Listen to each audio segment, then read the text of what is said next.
Bonjour et bienvenue dans le Fil d'actu, l'émission qui donne du sens à l'information. Ce jeudi 5 décembre était une grosse journée de grève et de manifestations face au projet gouvernemental de réforme des retraites. Une mobilisation largement commentée dans les médias, mais dont les enjeux réels ont finalement été bien peu détaillés. Cette semaine, nous allons donc tâcher de comprendre ensemble ce qui est au cœur du projet de réforme, les principales critiques qu'il soulève, mais aussi le traitement particulier dont ces questions font trop souvent l'objet à la télé ou dans la presse. Le 5 décembre est quelque chose d'étrange. Cette mobilisation est avant tout la mobilisation de salariés d'entreprises qui relèvent des régimes spéciaux. Donc c'est une mobilisation contre la fin des régimes spéciaux. On brandit chaque fois qu'il y a une réforme des retraites la question des régimes spéciaux. Oui. Mais là, le projet, il fait disparaître le régime général pour l'ensemble des salariés. Et ce qui disparaît avec, c'est les 25 meilleures années. On aura un système qui sera le même pour tous, qui sera équitable, qui sera juste. C'est un système de justice sociale et c'est en quoi c'est une réforme importante parce que je crois que c'est le cœur de cette réforme. C'est bien de se dire que tout le monde doit être logé à la même enseigne. Si effectivement on fait une grande réforme des retraites qui unifie l'ensemble des régimes, naturellement il faudra supprimer les régimes spéciaux.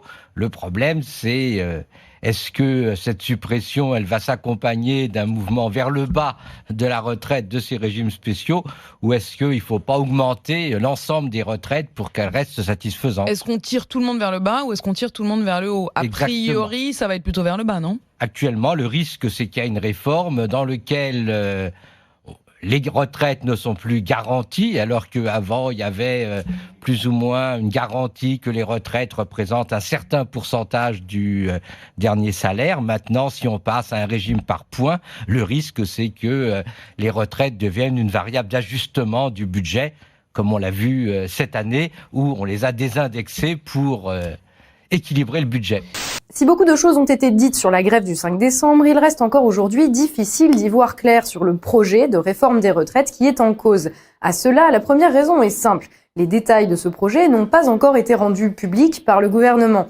On ne devrait les connaître que dans les prochaines semaines et ils pourraient d'ailleurs grandement varier selon l'ampleur de la mobilisation sociale. Pour autant, la future réforme des retraites n'est pas une parfaite inconnue. On sait que ces grandes lignes suivront les recommandations du rapport Delevoye publié en juillet dernier. La philosophie générale en est relativement claire.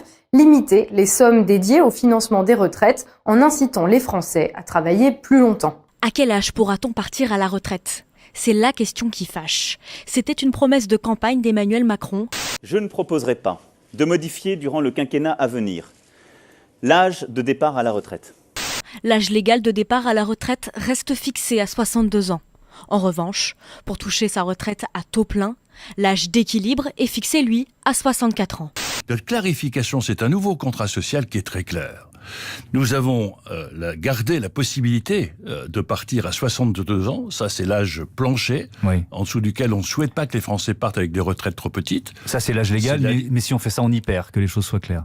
Mais comme dans le système actuel. Oui, ce que vous disiez à l'instant. Mais nous avons voulu, contrairement à celles et ceux qui voulaient reculer l'âge légal, vous imaginez, on empêchait les gens d'avoir le choix de partir à 62 ans. Laissons le choix de partir, même avec une retraite plus faible.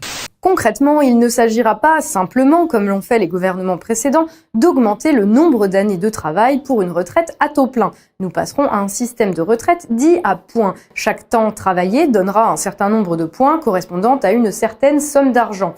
Et en cas de départ avant un âge pivot, fixé à 64 ans pour l'instant, l'individu sera amputé d'une partie de sa retraite. Ces modifications peuvent sembler purement techniques. Pourtant, c'est autour d'elles que se cristallisent les inquiétudes et les mécontentements. Car si elles s'appliquent, les gouvernants pourront alors, à loisir, dégrader le niveau des pensions par simple décision administrative. En repoussant l'âge pivot d'une part, mais aussi en bloquant la valeur des points dans des contextes de hausse du coût de la vie. Pour s'assurer une retraite décente, une majorité de salariés seront donc contraints de travailler plus longtemps. Pas étonnant donc que la réforme prévue fasse grincer des dents. L'objectif est de passer un système par points, un système adopté par la Suède il y a plus de 20 ans. Une des conséquences principales en Suède, les seniors sont beaucoup plus nombreux à travailler qu'en France. Banlieue de Stockholm. Débarrasser la terrasse des mauvaises herbes, voilà la mission du jour de Stéphane Fourst, 76 ans. C'est assez dur et pas très marrant. Comme plus d'un tiers des retraités suédois, Stéphane Fourst a conservé une activité intérimaire. Il travaille environ 20 heures par semaine, de quoi compléter sa retraite de 1 300 €. Vous savez, moi j'ai accepté la mission que m'a confiée le président de la République parce qu'il ne s'agit pas d'une réforme, il s'agit d'un projet de société et qui reprend le souffle du Conseil national de la résistance de 45. Vous savez qu'en 45, l'ordonnance de 45 disait « La protection sociale doit être mise en place pour permettre aux travailleurs de lutter contre l'incertitude du lendemain ». On a exactement aujourd'hui l'incertitude du lendemain au cœur d'un certain nombre de nos concitoyens. Vous le voyez, le taux de pauvreté des retraités 65-74 ans est 2 fois plus élevé en Suède avec cette réforme qu'en France. Et on a fouillé un petit peu plus loin. Si l'ancien système avait été conservé en Suède, 92% des femmes et 72% des hommes auraient eu des revenus supérieurs à ce qu'ils ont à présent. Après la crise économique de 2008, regardez, vous avez ici la baisse en 2010 de 3%, la baisse en 2011 de 4,1%. Vous voyez que derrière aussi, ça a repris, ça a augmenté. On a absorbé finalement ces chocs économiques pour redescendre aussi un peu en 2014. Mais vous voyez que ça fluctue. En fait, le système du point permet de faire fluctuer les pensions de retraite en Suède. Or, rappelons que dans le rapport de Levoy, alors c'est très précisé dans le rapport, d'ailleurs plusieurs fois, vous pouvez lire cette phrase-là, la valeur du point ne pourra pas baisser, c'est une promesse. Cette réforme, c'est une réforme pour plus de justice sociale. Il faut que tout le monde soit logé à la même enseigne. Le système à points, il vous donne aucune assurance. Et il vous oblige à essayer de vous assurer à côté en cotisant par capitalisation. Et donc, au lieu de faire l'égalité, ça va être l'inverse. Parce que ceux qui vont avoir un peu d'argent pour cotiser vont réussir à s'assurer, vont réussir à aller derrière vers une retraite un peu plus sereine, et ceux qui ne pourront pas, eux seront complètement déplumés. Donc au lieu de créer l'égalité, il va creuser les inégalités, le système tel qu'on nous le propose aujourd'hui. Normalement, l'État doit être un réducteur d'incertitude. Là, on a démultiplié l'incertitude pour tout le monde sans apporter de solution. Alors, reste cependant une question essentielle. Ce nouveau sacrifice exigé des Français est-il absolument nécessaire? Pour le gouvernement, l'allongement de l'espérance de vie l'exige. Pourtant, les choses sont loin d'être aussi simples. Nous avons déjà traité du sujet ici, dans le fil d'actu, en détail en octobre dernier. Aussi, nous nous contenterons de rappeler que face à une problématique complexe, il y a toujours un ensemble de facteurs sur lesquels il est possible d'agir. Ici, l'âge de la retraite ou le niveau des pensions ne font pas tout. La question des sommes cotisées, elle-même liée à la question de l'emploi, est au moins aussi importante et révèle bien d'autres pistes à explorer. Pour résumer, un régime universel acceptable, ce serait un régime qui serait beaucoup plus favorable sur les salaires entre 1 SMIC, 2 SMIC, 3 SMIC et qui fasse porter davantage l'effort sur les salaires à 6 SMIC, 7 SMIC et au-delà. Or, le projet de Levoy fait exactement le contraire. Donc là, moi, je veux rappeler quand même. Donc, le pilier du système, c'est un financement qui est proposé dans le rapport de Levoy d'être de 28% de cotisation sur tous les salaires jusqu'à 10 000 € par mois. 120 000 € par an, environ 7 SMIC, et ça tombe ensuite à 2,8% au-delà de 120 000 €, donc 10 fois moins. Et le gouvernement justifie ça en disant « Ah oui, mais regardez, les retraites, on va aussi les plafonner à 120 000 €, sauf que les personnes à 120 000 € ont des espérances de vie beaucoup plus importantes que ceux qui sont au niveau du SMIC, et donc vont bénéficier beaucoup plus longtemps de leur retraite. Donc vous dites quoi? Donc là, il y a une arnaque énorme. Donc au minimum, il faudrait mettre à contribution les plus hauts salaires, au moins autant que les plus modestes. En fait, en matière de retraite, comme pour tous les autres sujets politiques, le fait de se focaliser sur une solution au détriment des autres ne signifie jamais que cette solution est la seule qui existe.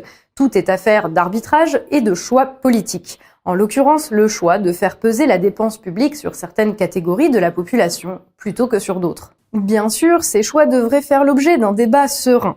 Malheureusement, ce débat est compliqué lorsque ceux qui ne partagent pas le point de vue d'un gouvernement sont accusés par ce dernier de ne rien comprendre. Ou pire, quand ils sont accusés de défendre uniquement des régimes spéciaux, alors même que la défense de ces régimes spéciaux ne figure pas dans leurs revendications. Dire que les Français n'ont pas suffisamment conscience d'un certain nombre de bonnes nouvelles, qu'ils n'intègrent pas, parce qu'ils ne se sentent pas concernés. Leur met un chiffon rouge énorme sous le nez qui fait qu'ils ne voient pas. Ça efface le reste et qu'ils ne se sentent pas concernés. Oui. Donc voilà, ça c'est une description. J'adore quand il y a des responsables politiques qui se transforment en climatologues et qui nous expliquent qu'il y a la météo ressentie et la météo réelle. Je pense que les Français, ils sont experts de leur quotidien. Ils savent très bien ce qui se passe et quand vous en êtes à leur dire « Vous n'avez pas bien compris, on va vous expliquer, ça sent le sapin ». Alors, c'est simple. nous avons une réforme des retraites qui est un engagement que j'ai pris devant les Françaises et les Français. Je l'ai expliqué en campagne, bâtir un nouveau système par points qui préserve la retraite par capitalisation, par répartition, pardon, c'est-à-dire comme nous l'avons... C'est un lapsus, hein. C'est un lapsus parce que... Vous auriez peut-être aimé faire une retraite par capitalisation ? Pas du tout, au contraire. Et d'ailleurs, beaucoup de gens qui aujourd'hui s'opposent ne se rendent pas compte que c'est ce qu'ils sont en train de privilégier. Bref, quand les gens qui sont supposés assurer l'unité de la nation choisissent systématiquement la calomnie et l'insulte face à leur propre peuple, il ne faut hélas pas s'étonner que le pays se retrouve bloqué. Le fil d'actu, c'est tout pour aujourd'hui. On remercie tous les tipeurs grâce à qui cette émission a été possible. Ce sont vos dons qui nous permettent de faire ce travail en toute indépendance. Et en temps de mouvement social où la désinformation est souvent à son maximum, c'est particulièrement important et précieux pour nous. Et si vous souhaitez rejoindre la communauté et contribuer vous aussi à financer le fil d'actu, il vous suffit de vous rendre sur notre page Tipeee. Le lien est en description de la vidéo. Merci à tous d'avoir suivi cette vidéo. N'hésitez pas à la partager autour de vous, à vos amis, aux membres de votre famille, à vos collègues de travail, pour qu'eux aussi aient accès à l'information qu'ils ne trouveront certainement pas sur BFM. Pensez aussi à laisser un commentaire et un petit pouce bleu, ça fait plaisir et ça améliore le référencement. Et donc, ça fait découvrir la chaîne à de nouvelles personnes. Et si ce n'est pas déjà fait, abonnez-vous à notre chaîne et cliquez sur la petite cloche pour ne rater aucune nouvelle vidéo. On se retrouve la semaine prochaine pour un nouveau fil d'actu, l'émission qui donne du sens à l'information.